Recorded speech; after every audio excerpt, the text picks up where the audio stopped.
Call of Duty 4 marks the return of Infinity Ward to the Call of Duty series. It's set in modern times, though it uses some fictional countries and fictional enemies. As is typical in a Call of Duty game, you're going to play from multiple perspectives. You're basically going to bounce around between being a British SAS officer and being a US Marine. Unlike most Call of Duty games where it's kind of three separate storylines, this is actually one continuous storyline, and as you're jumping around, you're actually continuing to progress the story as you go. So it's actually a much tighter narrative. Now, the single-player campaign on the normal mode is only going to take you maybe about 6 hours to beat, if even that. When you bump the difficulty up, it's going to take you an extra 2, 3, 4 hours to beat because it gets much, much harder. If you played Call of Duty games before, you know that they're known for intense action, very accurate weapons, a very good feel for the time that they were set in.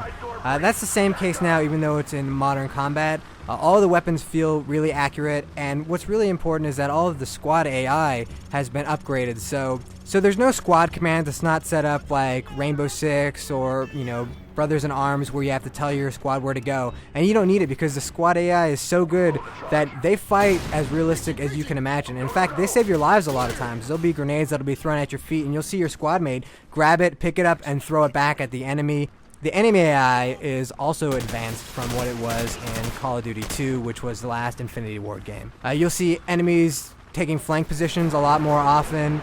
There are still going to be those stupid terrorists that'll run straight at you or that'll just keep bobbing up and down behind cover. But for the most part, they actually fight intelligently.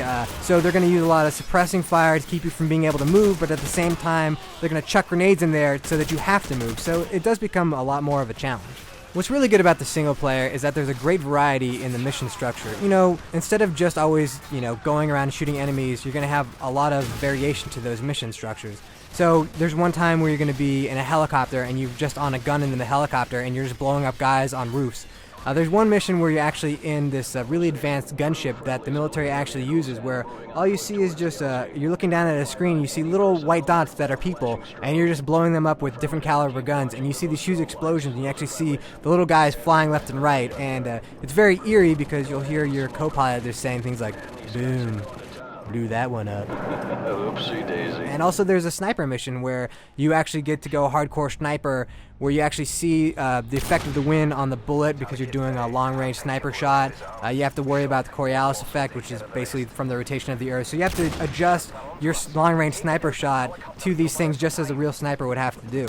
So there's a lot of reason to replay the single-player mode. Once you beat it the first time, you unlock something called Arcade Mode, which is basically the same game, except now you're getting points for every kill that you do, every stylish kill that you do, every dog whose neck you snap. So even though it is relatively short, you're probably going to play through it at least twice. The bulk of your playtime is going to be devoted to the multiplayer mode, and Call of Duty 4 has awesome multiplayer. Right out of the box, it has 16 maps. It has technically 13 different modes of play. All throughout those maps, there's going to be player and ranked matches, and pretty much like Halo, where the ranked matches are going to have you playing through a playlist that Infinity Ward has set up. There should be a little bit more variety than there is in Halo, though. Infinity Ward doesn't plan to be as restrictive, so you should be able to see all the different modes and all of the different maps and really enjoy them all. Now, you got your standard stuff, like you've got free-for-all, you've got team deathmatch. You've also got some other really cool stuff, like you have a version of Capture the Flag where instead of a flag, it's a bomb. It's sort of a very Counter-Strike setup where one team is going to get the bomb, the other team has got to defend the location where we're trying to plant the bomb. But there's a different version of this mode called Sabotage, in which there's one bomb, but each team has a headquarters. So you're basically fighting over this one bomb, and you each have to destroy the other person's headquarters. And this back and forth can actually go on for 15 or 20 minutes as the bomb is constantly dropped and picked up.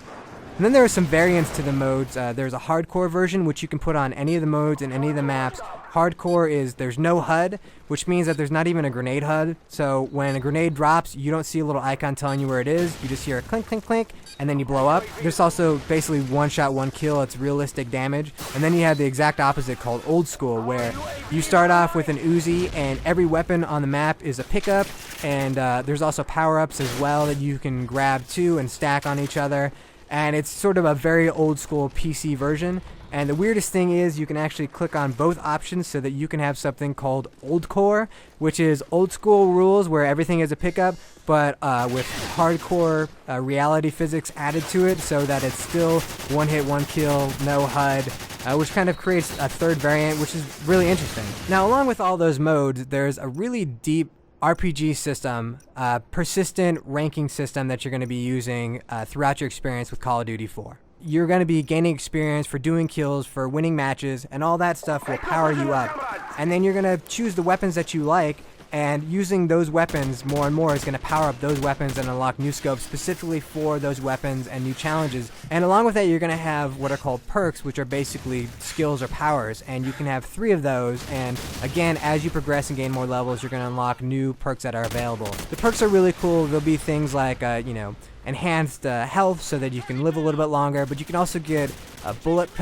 deep penetration, which is basically makes your bullets travel through walls a little bit faster. If some guy's hiding behind a wood wall, you can just shoot right through that wood and kill him. Now it's going to slow down the bullet just a little bit, but again, if you have deep penetration added, it's going to go through much faster and have a much more likely chance of killing. There'll be other things too, like you can add an RPG so that you can, blow people up, which everybody likes to do in multiplayer. So there's a lot of variety, and right now there's a level cap of level 60 in the multiplayer, but Infinity Ward plans on adding to that as they go along, as well as likely adding some new maps and maybe even some new modes. We're just going to see how things go.